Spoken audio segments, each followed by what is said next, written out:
Okay mga idol, so bibigyan ko na naman kayo ng idea mga idol kung paano maglagay nitong Bindix kit ng Rouser 135. So pare-pare lang naman to paglagay mga idol ng mga Rouser, no?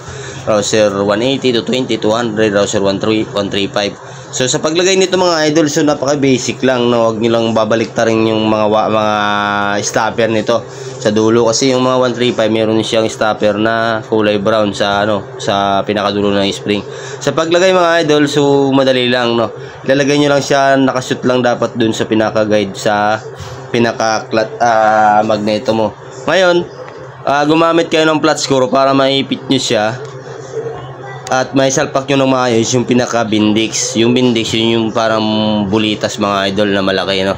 So yan, didiinan nyo muna yan para maipasok nyo yung pinaka-Bindix kit nya. Kasi pag hindi nyo diniinan yan, medyo mahirapan kayo. Yan. So ilagay nyo siya pag ganyan. So lahat lang naman mga idol, ganyan lang, paulit-ulit lang yan. So kunting ikot-ikot nyo lang siya. So ganun ulit ang paglagay. So ako mga idol, pag naglagay ako ng mga ganito sa mga Rouser 180, hindi ko na nilalagay yung pinaka-stopper, yung kulay dilaw o di kayo kulay brown. Kasi sa 180 mga idol ay medyo malakas yung kanyang starter, no? Hindi na natin kailangan yung stopper na yon. Ang ginagawa ko na lang pag mga ganon, hinihila ko na lang yung spring para medyo matigas konti. So ganun lang, ulit-ulit lang, no? Kailangan nyo lang paglagay nyo ng spring at pipigilan nyo siya sa flat screw para mailagay nyo ng maayos yung kanyang Bindix kit, yung bulitas.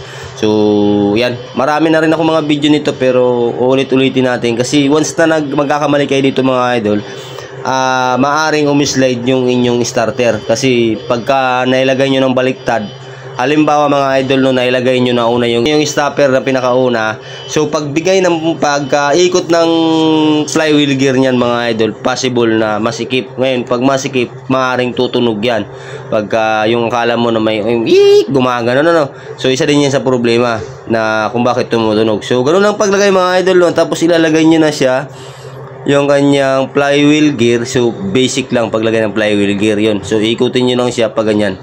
Yan, papasok na yan eh. Mabilis lang naman ipasok yan.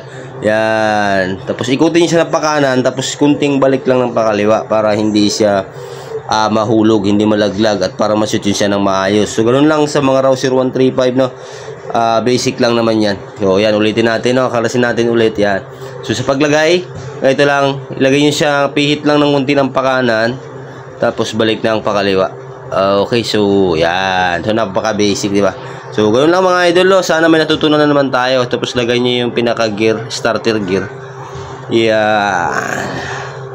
Okay, so sana may natutunan na naman tayo, at maraming salamat sa lahat ng mga sulit natin na tagapanood.